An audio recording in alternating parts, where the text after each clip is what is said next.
দিন ইসলামের মধ্যে আল্লাহ তাআলা আমাদেরকে কিছু ইবাদত দিয়েছেন, নামাজ, রোজা, হজ, যাকাত।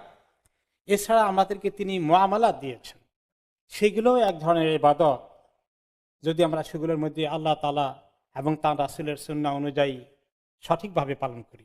মুআমালাত বলতে মানুষের সঙ্গে মানুষের যে সম্পর্ক, লেনদেন, আমাদের সঙ্গে আমাদের জীবনে অনেক লেনদেন আছে, বহু রকমের লেনদেন। আজকে আমরা ফোকাস করব অর্থনৈতিক লেনদেনের উপরে, দেনা পাওনার উপরে। ঋণ, কর্জ, এগুলো আমাদের মাঝে মধ্যে করতে হয়, হাওলাত নিতে হয়, দিতে হয়, এবং বাকিতে নেওয়া, ব্যবসা বাণিজ্য, কেনাকাটাও করতে হয়। এই একটা স্পেসিফিক বিষয়ে আমাদের অনেকেরই অনেক ধরনের ত্রুটি হয়ে যাচ্ছে, এবং এটা যে একটি বড় গুনাহ, ঠিক মতো ঋণ পরিশোধ না করা এবং বাকিতে পণ্য কিনে সেটা পে না করা। এই যে কিছু মানুষের এক ধরনের একটা অভ্যাসে পরিণত হয়েছে, এবং এটাকে তারা সিরিয়াসলি নেয় না। সুযোগ পেলে যদি আত্মসাৎ করে দেওয়া যায়, খারাপ কি? এই ধরনের মনোভাব নিয়ে যারা বসবাস করেন, আল্লাহর কাছে কি নিয়ে যাবেন, এটা নিয়ে আজকে আমরা একটু ফোকাস করতে চাই। আল্লাহ তাআলা আমাদেরকে অনেক সময় ঠেকান, ধনী লোকও ঠেকে যায়, কিছু কর্জ নেওয়া লাগে, লোন নেওয়া লাগে, আর যে একটু অবস্থা খারাপ তারও নেওয়া লাগে। এই বিষয়ে ইসলাম সুন্দর করে আমাদেরকে গাইডেন্স দিয়েছে যে কোনো ব্যক্তি আপনার কাছে কর্জ চাইলে কর্জটা দেওয়া উচিত, যদি আপনার সামর্থ্য থাকে আর ভয় না হয় যে সে আত্মসাৎ করে দেবে। তা না হলে আপনার দেওয়া উচিত, ঠেকে গেছে চাচ্ছে। আর যদি আপনি তাকে কর্জ দেন, তাহলে এই বিষয়ে হাদিসে কি এসেছে? যেই ব্যক্তি, কোনো ব্যক্তি কষ্টে নিপতিত হয়ে গেলে, কষ্টে পড়ে গেলে তার কষ্ট উদ্ধার করার জন্য সাহায্য করে, হয়তোবা এমনি দান করলেন, না না হলে কর্জ দিলেন, উভয়টাই তার বিপদ দূর হয়ে গেল, সে ঠেকা সেরে ফেললো। এই কারণে কিয়ামতের দিন আপনি যখন ঠেকে যাবেন, আল্লাহ তাআলা আপনাকে উদ্ধার করে দেবেন। এ ব্যাপারে হাদিস এসেছে। কর্জ দেওয়ার ব্যাপারে অনেক উৎসাহিত করা হয়েছে। এমনকি বলা হয়েছে যে ব্যক্তি কাউকে কর্জ দেয় একটা নির্দিষ্ট সময় পর্যন্ত, প্রতিটি দিন আল্লাহ তাআলা এটা দান করার সওয়াব তাকে দান করেন, বা ও যতদিন না পেয়েছে দান করার সওয়াব পেয়ে যায়।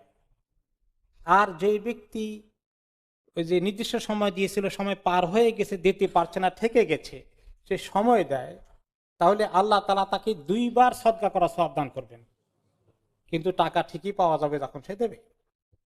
তাহলে দান করার ক্ষেত্রে ইসলাম অনেক উৎসাহিত করেছে, আর কর্জ দেওয়ার ক্ষেত্রে মানুষ ঠেকে গেলে সাহায্য করতে ইসলাম অনেক উৎসাহিত করেছে।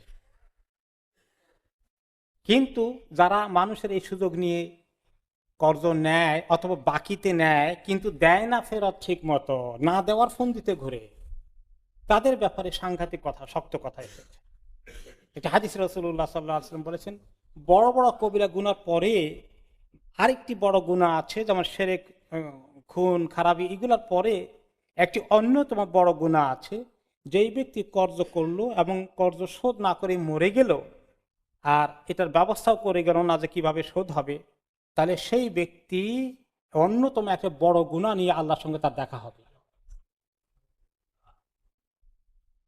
এই জন্য কর্জ নিতে হলে কি নিয়ত থাকবে, আমি শোধ করব, এই নিয়তে নিচ্ছে, নেওয়ার সময় নিয়তটা ঠিক রাখতে হবে, আর দেওয়ার ফোন দিতে থাকতে হবে।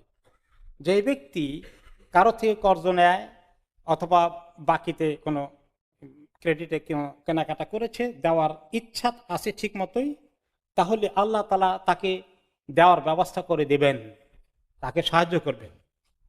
আর যে ব্যক্তির মতলব আছে, কোনো রকমের নেই, আগে দেওয়ার কারবারে নাই, এইরকম চিন্তা করে যে ব্যক্তি নেয়, তাকে আল্লাহ তাআলা এই তৌফিক আর দেবেন না, সে হারিয়েই ফেলবে, তার কিসমতে জুটবে না দেওয়াটা। অন্যরে আছে, যে ব্যক্তি দিতে চায়, দেওয়ার নিয়তে নেয়, আল্লাহ তাআলা তার জন্য সাহায্যের ব্যবস্থা করে দেন। আমাদের অনেকেই দিতে চায় না। ছোটকালে 2 বন্ধুর একটা গল্প শুনেছিলাম, ছোটকালের কথা। এক বন্ধু আরেক বন্ধু থেকে 100 টাকা কর্জ নিয়েছে, অনেক দিন যায় না, ঘোরাঘুরি করে, কোন রকমে 1টি টাকা একদিন বের করেছে। তো বলে, আমার টাকাটা দিবা না? বারে কত টাকা, 100 টাকা কর্জ দিয়েছি, 1 টাকা তো সেদিন দিয়েই দিছি, আর কিছু তুমি নিবা না, কিছু আমি দেবো না, আর কত বাকি থাকলো? তো এই ধরনের একটা গল্প হতে পারে, কিন্তু কিছু মানুষের এরকম অভ্যাস আছে। এটা তাদের, যাদের এই রোগটা হয়ে গেছে, এই রোগ থেকে তারা সহজে মুক্তি পায় না। তারা নিতেই থাকে, দেওয়ার চিন্তা করে না। এই না দিয়ে মরে গেলে কি অবস্থা হয়? একবার জানাজা নিয়ে আসা হলো, ইয়া রাসূলুল্লাহ নামাজটা পড়িয়ে দেন। জানাজার নামাজ জিজ্ঞেস করলেন তার কি কোনো ঋণ টিন আছে? যে আছে, 3 দিনার ঋণ আছে, 3টা দিনার স্বর্ণ মুদ্রা সেই মানুষের কাছে দেনা আছে, দেওয়ার কোনো ব্যবস্থা করে গেছে? পারে নাই ইয়া রাসূলুল্লাহ, কোনো ব্যবস্থা নাই তার কাছে। তাহলে তোমরা নামাজ পড়ো, আমি তার জানাজা পড়াইতে পারবো না। সাহাবীরা খুব শকড হয়ে গেলেন, আহারে রাসূলুল্লাহ সাল্লাল্লাহু আলাইহি ওয়াসাল্লামের দোয়া তার কিসমতে জুটবে না। এক সাহাবী আবু কাতাদা রাদিয়াল্লাহু আনহু বলেন, ইয়া রাসূলুল্লাহ, আমি জিম্মেদারি নিচ্ছি, আমি পে করব। তুমি পে করবা? ওকে, ঠিক আছে, তাহলে আমি পড়াই। নামাজ পড়িয়ে দিলেন। পরের দিন দেখা হলো, তার টাকা শোধ করেছ? যে জিম্মেদার নিয়েছিল, ইয়া রাসূলুল্লাহ, গতকালকে মাত্র দায়িত্ব নিয়েছি, ইনশাআল্লাহ করব। পরের দিন আবার একই প্রশ্ন জিজ্ঞাসা করল। তিনি চিন্তা করেন, আমি যদি এখন না দেই আমাকে আগামীকালকে আবার জিজ্ঞাসা করবে। তিনি যেমনি হোক জোগাড় করে শোধ করে দিলেন। পরে ঠিকই 3য় দিন দেখা হলো, দিয়েছ? দিয়েছি ইয়া রাসূলুল্লাহ, শোধ করে দিয়েছি। তখন তিনি বললেন, এখন তার কবরে তার চামড়া শান্তিতে আছে। এর আগ পর্যন্ত কবরে শান্তিতে ছিল না, তার গায়ে আগুন জ্বলছিল, ঠান্ডা হচ্ছিল। যারা টাকা আত্মসাৎ করে এইভাবে দুনিয়া থেকে চলে যান, তাদের কি উপায় হয়? লোকেরা বলে 2 রকম, একটা লোন নিয়ে দেয় না, দেবকে ঘুরাতে ঘুরাতে মাসের পর মাস, বছর পর বছর, কিন্তু নেওয়ার সময় কি বলছে? 3 সপ্তাহের মধ্যে দিয়ে দিব। 3 মাসের মাথায় অবশ্যই পাবেন। এত মজবুত কথা, টনটনা কথা। এরপরে মাস তো গেলেই, বছরও যাচ্ছে, খবর নাই, দেখলে এখন পালায়, অন্যদিকে ঘুরে বেড়ায়, ফোন না দিলে ফোন ধরে না। বাকিতে মাল নেয়, মাল নিয়ে এই সাপ্লাইয়াররা মাল দিচ্ছে, দোকানদার বিক্রি করে ফেলেছে, টাকা দেয় না, ঘুরা। আগামী সপ্তাহে আসে, একটু ঝামেলা আছে, পরের সপ্তাহে আসে, আস্তে আস্তে আস্তে আস্তে 3 বার 5 বার, শেষে মানুষ বিরক্ত হয়ে আর যাইতেই, আর কত যাবো আর। তারা এই অপেক্ষায় থাকে যে আর না আসলে তো বেঁচে গেলাম।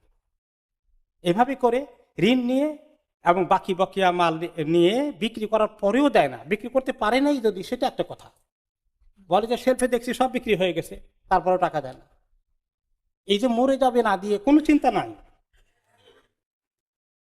হাদিসে এসেছে এমনকি শহীদদের আল্লাহ সব গুনাহ মাফ করে দিবেন, কিন্তু ঋণকে আল্লাহ মাফ করবেন না। মানুষের দেনা, এটাকে আল্লাহ মাফ করবেন, মানুষের পাওনাটাকে মাফ করবেন না। এবং তিনি বলেছেন আরেকটি হাদিসে, যে ব্যক্তি দেওয়ার সামর্থ্য আছে কিন্তু খামাখা ঘোরায় দেরি করে, এটা একটা জুলুম, সে আল্লাহর কাছে জালিম হিসাবে উঠবে।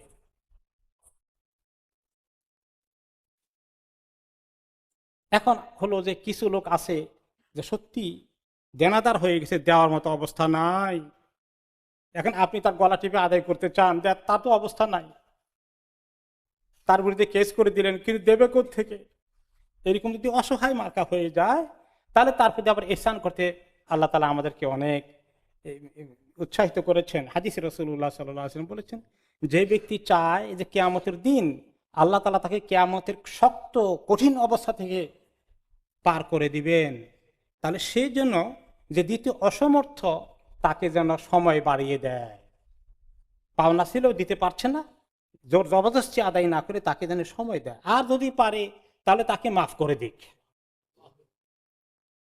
যে ব্যক্তি, আরেক হাদিসে এসে, যে ব্যক্তি এরকম কষ্টে নিপতিত ব্যক্তিকে মাফ করে দেয়, দিতে পারে না, প্রতারককে নয়, যে ঠকাতে চায় তাকে নয়, যে আসলে ঠকে গিয়েছে, এরকম লোককে মাফ করে দেয়, তাহলে কিয়ামতের দিন আল্লাহ তাআলা তাকে আরশের ছায়া নিচে ছায়া দান করবেন। এবং তাকে প্রতিটি দিন তাকে আল্লাহ তাআলা প্রতিদিন দেরি হচ্ছে দিতে, দেরি হচ্ছে পারছে না, প্রতিদিন তাকে আল্লাহ তাআলা তাকে সদকার সওয়াব দান করছে। কাজে আপনি ঘাবড়াবেন না যে সে আটকে গেছে, আমার টাকা দিয়ে আমি মুসিবতে পড়লাম, এখন সে দিতেও পারে না। ইনশাআল্লাহ মুসিবতে পড়েন নাই, আপনি আল্লাহর কাছে নেকি পাচ্ছেন, প্রতিটি দিন পাচ্ছেন, যতদিন সে দেরি করছে। আল্লাহ তাআলা কোরআনে পাকে বলেছেন, ওয়া ইন কানা যু উসরাতিন ফানাযিরাতুন ইলা মাইসারাহ, যে ব্যক্তি কষ্টে নিপতিত আছে, ঋণগ্রস্ত ব্যক্তিকে তোমরা একটু সময় দাও, যখন তার সুযোগ হয় দেয়, এরকম একটা টাইম বাড়িয়ে দাও। আর যদি তোমরা তাকে মাফ করে দিতে পারো, সদকা দিয়ে ফেলো, যে সে একদম পারবেই না, তাহলে সেটা তোমাদের জন্য অনেক উত্তম হবে যদি তোমরা জানতে।